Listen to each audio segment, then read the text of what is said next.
Hey guys, welcome back to my channel. I hope आप लोगों का दिन बहुत ही बढ़िया रहा होगा। अच्छा, आज का वीडियो होने वाला है कि MG मोटर्स, मॉरिस गैरेजेस, क्या ये एक चाइनीज कंपनी है? हमें बहुत सारे कमेंट्स आते हैं। I think a lot of people are misinformed. तो आज की वीडियो में हम आपको समझाएंगे कि क्या कंफ्यूजन है और क्या चाइनीज ओनरशिप में MG इज नॉट MG। आज की वीडियो को शुरू करने से पहले सब्सक्राइब, लाइक, शेयर, कमेंट, घंटा दबा दीजिएगा। Let's get started.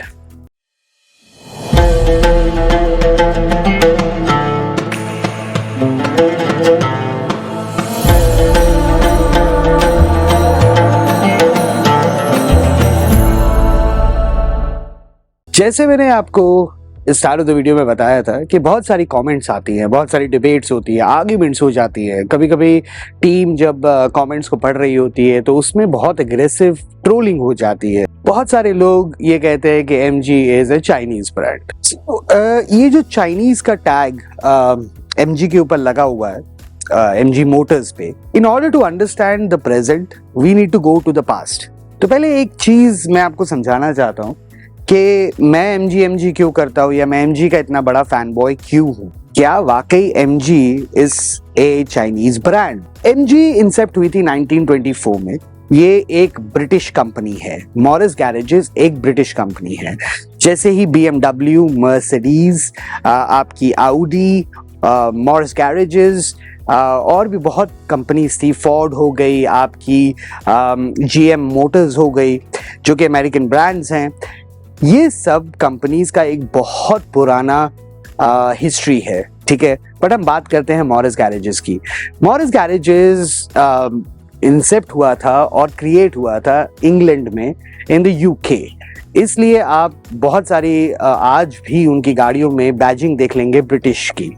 लेकिन बहुत सारे लोग यहाँ पे ये भी आर्ग्यू करते हैं कि SAIC, SAIC एक कंपनी है जो एक चाइनीज कंपनी है, वो ओन करती है, तो ब्रिटिश फ्लैग MG लगाता कैसे है? See, there is two things you need to understand here, जो बहुत सारे लोग ओवरलुक कर जाते हैं based on less knowledge that they have, या उनको ज्यादा से ज्यादा ये नहीं समझ में आता है कि how does the economy work and how does the manufacturing world work. Volvo एक पुराना ब्रांड भी है और Volvo up till last year was owned by a Chinese company. अब ये MG का वीडियो है, लेकिन मैं वॉल्वो का उदाहरण क्यों दे? क्या होता है कि मैन्युफैक्चरिंग कंपनीज में जो दिग्गज होते हैं, जैसे फोर्ड एक दिग्गज माना जाता है, GM एक दिग्गज माना जाता है, वैसे ही वॉक्सवैगन ग्रुप एक दिग्गज माना जाता है, टोयोटा एक दिग्गज माना जाता है। ये सब कंपनीज छोटी मोटी कंपनीज को खरीदती है। वैसे ही MG के साथ ओवर द इयर्स हुआ है। MG पहले तो ब्रिटिश कार मैन्युफैक्चरिंग के अंडर आई, फिर उसके बाद वो रोवर के पास भी गई, फिर उसने मल्टीपल दूसरे उसके जो बायर्स थे उनके हाथ में रही। फाइनली वो आई SAIC में, जो कि एक चाइनीज ब्रांड है। ऑफ कोर्स चाइना में पैसा है, जो कि बहुत सारे मैन्युफैक्चरिंग कंपनीज पैसा ढूंढती हैं, including Ford, including Audi, including Volvo. सारी कंपनीज कभी ना कभी किसी स्टेज पे स्ट्रगल करती हैं, तो वो लोग इन्वेस्टमेंट्स ढूंढते हैं। इन्वेस्टमेंट्स के लिए बिडिंग हर किसी को जाती है, हर किसी के लिए एक ओपन इन्विटेशन होता है और ढूंढा जाता है कि कहीं से पैसा मिल जाए ताकि कंपनी डूबे नहीं। और MG के केस में ये कई बार ऐसा हुआ है कि वो लगभग डूबने की कगार पे आके खड़ी हो गई है एंड उसको सरवाइव करने के लिए इन्वेस्टर्स ढूंढने पड़े। Same case happened with land rover and Jaguar. अब जैसे टाटा है, ओन करता है लैंड रोवर और जैगुआर, तो क्या हम ये कह दें कि जो लैंड रोवर और जैगुआर है, क्योंकि वो टाटा से ओन्ड है, तो ये इंडियन ब्रांड है? नहीं है, वो अभी भी ब्रिटिश ब्रांड है, रहेगा हमेशा के लिए। वो अभी भी मैन्युफैक्चरिंग, डिजाइन्स, प्लानिंग, उसका R&D सब होता है इंग्लैंड में, in the UK। Same goes with MG motors as well. MG motors का यस पेरेंट कंपनी इस समय, इस स्थिति में SAIC है, but however the cars are still designed, developed, researched और R&D सब होता है UK में। किसी का पैसा लगाने की वजह से कोई ब्रांड की आइडेंटिटी खत्म नहीं हो जाती है। Brands, especially in the car industry that we are in, brands और जो मोटर व्हीकल मैन्युफैक्चरर्स हैं वो आए दिन किसी न किसी की सपोर्ट ढूंढते रहते हैं। टेस्ला ढूंढता है, Tesla is also a struggling company क्योंकि manufacturing is a very difficult task. Honda या जापानीज में किसी को भी आप पकड़ लीजिए, होंडा हो गया, टोयोटा हो गया, दीज कंपनीज क्यों ये बहुत रुक रुक के अपने प्लेटफॉर्म्स को चेंज करते हैं, अपनी व्हीकल्स में अपग्रेड्स करते हैं, वो इसलिए क्योंकि ये लोग R&D और रिसर्च और डेवलपमेंट में बहुत ज़्यादा पैसा लगाते हैं और वेट करते हैं। इनके लिए ये एक दौड़ रेस नहीं है, ठीक है। जापानीज में बहुत सारे लोग नहीं जानते, जापानीज में सिर्फ लोग क्योंकि गाड़ियां आप टोयोटा की देखते हैं या होंडा की देखते हैं या सुजुकी की देखते हैं तो लोग सिर्फ इसी ब्रांड्स या निस्सन की देखते हैं, तो लोग सिर्फ इसी ब्रांड से फेमिलियर रहते हैं। बट क्या आपको ये पता है कि जापानीज में सुबरू भी आता है, वहीं पे इजुजू भी आता है, माज़दा भी आपको मिल जाएगा। नाउ दीज ब्रांड्स इसलिए फेमस नहीं है क्योंकि इंडिया में अवेलेबिलिटी नहीं है, लोग इनके बारे में जानते नहीं है, but these brands are also top most brands. Subaru is a world leader and a champion when it comes to rallies basically।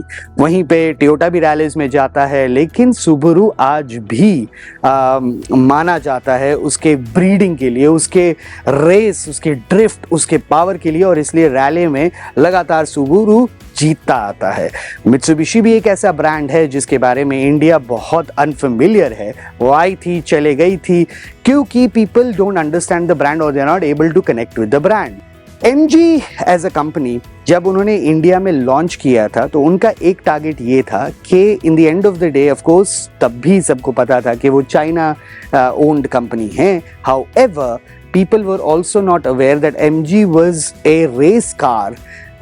जी हाँ, यूके में ये अपनी खुद की रेस कार्स भी चलाते हैं and they still are very well known for the models is to build for power and speed। See, MG जैसा ब्रांड, अगर आप कार enthusiast हैं, alright, there are 4 types of car buyers। एक होते हैं जिनको सिर्फ गाड़ी खरीदनी होती है माइलेज को लेकर और उनका फोकस सिर्फ ये रहता है कि गाड़ी माइलेज दे दे, रीसेल वैल्यू उस गाड़ी की हो और उसके ऊपर उनको सबसे ज्यादा जो गाड़ी बिकती है उसी को वो खरीदते। उनको इससे कोई लेना देना नहीं होता है कि कंपनी का हिस्ट्री क्या है या कंपनी की नॉलेज क्या है, उन सब से उनका कोई लेना देना नहीं होता है। उनको सिर्फ और सिर्फ माइलेज और बिक्री और रीसेल वैल्यू उसकी क्या है। फिर दूसरे किस्म के बायर्स आते हैं जो थोड़ा रिसर्च करते हैं, उनको कुछ यूनिक चाहिए होता है, तो वो थोड़ा रिसर्च करके जो डिफरेंट कारियां हो या नई कंपनीज हो या जो बहुत कम चलती हों वो गाड़ियां खरीदते ताकि उनको एक यूनिकनेस मिले, क्योंकि सड़क पे उनकी गाड़ी यूनिक लगे, क्योंकि ज़्यादा बिकेगी तो उनकी गाड़ी भी आम जैसे लगेगी। फिर तीसरे किस्म के बायर्स होते हैं जो पावर पे बहुत ज़्यादा फोकस करते हैं, उनके लिए पावर सब कुछ होता है। जो चौथे होते हैं वो होते हैं कार एंथुसियास्ट। वो ब्रांड्स को खरीदेंगे purely and purely for what they are because they have known the brands from the beginning। इस केस में मैं MG को बचपन से देखते आ रहा हूँ, क्योंकि मैं फॉरेन में पला बड़ा हूँ, तो इसकी वजह से मैंने इन the end of the day MG को हमेशा अपने हाउस होल्ड में देखा है, उन गाड़ियों में बैठ चुका हूँ, तो मुझे पता है कि MG एज अ ब्रांड क्या है। MG इज समथिंग दैट एक ब्रांड एक इंसान के लिए, स्पेशली एक कार एंथुसियास्ट के लिए बहुत कुछ बन जाता है, क्योंकि जब आप गाड़ियों में एक्सपीरियंस रखते हैं या गाड़ियों में फोकस आपका रहता है तो ये आपका एक पार्ट ऑफ लाइफ बन जाता है। और हमारे साथ भी ऐसा ही हुआ भैया, बचपन में पलते पढ़ते MG as a brand was instilled in us. बचपन से हमारे साथ रहा है, हम उसमें बड़े हुए हैं, तो हमें समझ में आता है। वहाँ से कार का प्यार जागा, तो हमने कई ब्रांड्स के साथ काम भी किया है, कई ब्रांड्स को यूटिलाइज भी किया है। किसी स्टेज पे मेरे पास वॉल्वो भी थी, किसी स्टेज पे मेरे पास मित्सुबिशी भी थी, किसी स्टेज पे मेरे पास निस्सन पेट्रोल भी थी, और किसी स्टेज पे मेरे पास लेक्सस भी थी, किसी स्टेज पे मेरे पास जीप भी थी।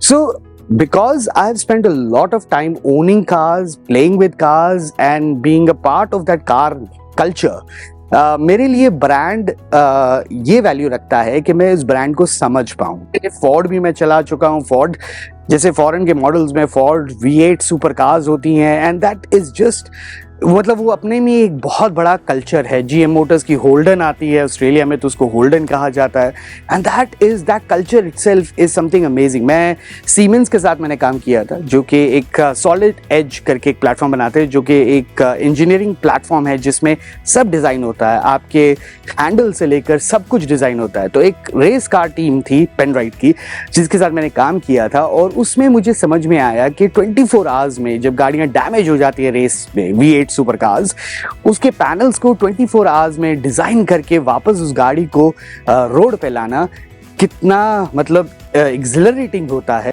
MG is not a Chinese brand. MG is a British brand. It is owned by a Chinese company. There is a difference. It is owned by a Chinese company, but it is still a British brand. Brand की identity खत्म नहीं होती है, कहीं जाती नहीं है। पैसा सबको चाहिए, पैसा क्योंकि इन्वेस्टमेंट्स ऐसी होती हैं जो कि हम यूज़ करते हैं, और MG ने भी वो किया, वॉल्वो ने भी वो किया, और लैंड रोवर और जैगुआर ने टाटा के साथ किया। कल की वीडियो थोड़ा इंटरेस्टिंग होने वाली है, क्योंकि कल हम आपको बताएंगे क्यों MG is going to become an Indian brand. जी हाँ, ये भी होने जा रहा है। पर आज की वीडियो के लिए बस इतना ही था। जाने से पहले सब्सक्राइब, लाइक, शेयर, कमेंट, घंटा दबा दीजिएगा। Will see you in the next video now. Bye.